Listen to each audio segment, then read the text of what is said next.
আসসালামু আলাইকুম ওয়া রাহমাতুল্লাহি ওয়া বারাকাতুহু। যাই হোক, আমাদের ছোট থেকে বড় হলাম, আমার কথাগুলো একটু মনোযোগ সহকারে একটু শুনবেন। আপনাদের আমার অনুরোধ রইল যে আল্লাহ এবং ঈশ্বর আমাদেরকে সৃষ্টি করে এই পৃথিবীতে পাঠিয়েছে। তা আমাদের সব কিছু দিয়ে পাঠিয়েছে যে আমার বান্দারা লবণের প্রয়োজন রয়েছে, লবণ দিতে হবে।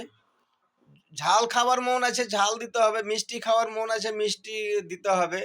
আমরাকে ঈশ্বর এবং আল্লাহ আমরাকে সব কিছু এই পৃথিবীর মাটিতে দিয়ে পাঠিয়েছে। কিন্তু এখন পর্যন্ত আমরা বুঝতেই পারলাম না যে আমরাকে কেন পাঠিয়েছে।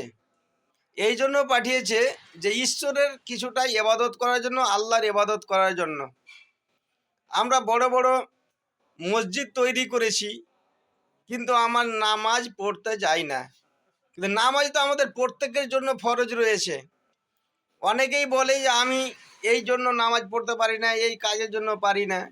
কিন্তু আল্লাহ পাক নিজেই বলেছে, যে বান্দারা যদি কর্মরত থাকে, তাহলে যদি কোনো কারণবশত নামাজ নাও পড়তে পারে, তাহলে ওরাকে কাজা নামাজ আদায় করতে হবে। কেউ আবার ঘুমের কথা বলে, ঘুম থেকে উঠতে পারছি না। ঘুম থেকে উঠছে পারছো না, তারপরে তুমি কাজা নামাজ পড়ে নাও। আরে ভাই, একটু অভ্যাস করুক না। অভ্যাস করলেই তো আমরা পারবো, না করলে তো পারছি না। কিন্তু ভাই, ইয়ং বয়সে যার নামাজ পড়ার সুবিধা রয়েছে, বয়সে কিন্তু পারা যায় না। কিন্তু নামাজ আর সকলের জন্য কিন্তু ফরজ রয়েছে। চেষ্টা করুন, আস্তে আস্তে বয়স বাড়ছে, এমন একটা সময় আসবে যে নিজের পেচ্ছাপ নিজেই যে করবেন, এটাও সময় পাবেন না। দয়া করে যতদূর পারবেন চলতি অবস্থাতে যা কিছু পারবেন কিন্তু ইবাদত করার চেষ্টা করবেন। কেন এই কথাগুলো বলা মনে হলো, অনেকেই আমি দেখেছি যে কিছু কথা বলতে গেলে ওরা বলবে যে হে ভাই, এরকম ওরকম হচ্ছে। কিন্তু না, ওটা অজুহাত দিয়ে নামাজ কোনোদিন কাউরি মাফ হয়নি, এখনো হবে না, ভবিষ্যতেও হবে না। কিন্তু আল্লাহ যেহেতু আমরাকে সব কিছু দিয়ে পাঠিয়েছে, একটু তুলনামূলক একটু কিছু কথা বলছি। আল্লাহ আমরাকে এত সুন্দর করে পাঠিয়েছে, আমাদের নাক দিয়েছে, কান দিয়েছে, চোখ দিয়েছে, সব কিছু দিয়েছে। কিন্তু আমাদের সৌন্দর্য আল্লাহ নিজেই আমরাকে সৃষ্টি করিয়ে পাঠিয়েছে। তুলনামূলক যদি নাকটা যদি বড় হতো, তো আমার বয়স ধরেন 55 বছর, তো 55 বছরে তিল তিল করে নাকটা যদি বড় হতো, কত বড় হতো। জিভটা যদি একটু একটু করে বড় হতো, কত বড় হতো। কিন্তু এটা আল্লাহর নিয়ামত, আল্লাহই দিয়েছে আমরাকে। চোখ যদি বড় হতো, তাহলে আমরাকে কেউ দেখতে পেতো, কেমন লাগতো, একটা ভয়ঙ্কর লাগতো। তা আল্লাহ এত সুন্দর করে আমরাকে সৃষ্টি করে এই পৃথিবীর মাটিতে পাঠিয়ে এখন আমরা আল্লাহ এবং ঈশ্বরের উপাসনা করতে পারবো না, এটা কি ধরনের কথা।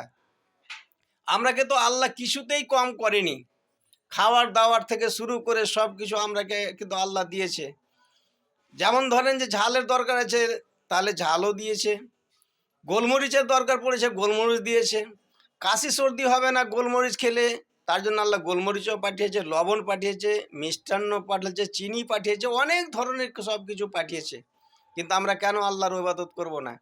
কিন্তু ভাই, সময় থাকতে একটু চেষ্টা করুন। আল্লাহ আমরাকে সুন্দর করে পাঠিয়েছে, সুন্দর করে যেহেতু পাঠিয়েছে, আমাদের ইবাদত করার একটা সময় রয়েছে।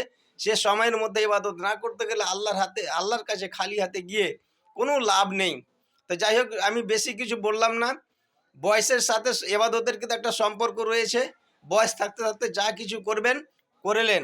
যাই হোক, কিছু বলার নেই। আপনাদের আমার অনুরোধ রইল, আল্লাহ এবং ঈশ্বরের উপাসনা করার অনুরোধ থাকলো। আসসালামু আলাইকুম ওয়া রাহমাতুল্লাহি ওয়া বারাকাতুহু।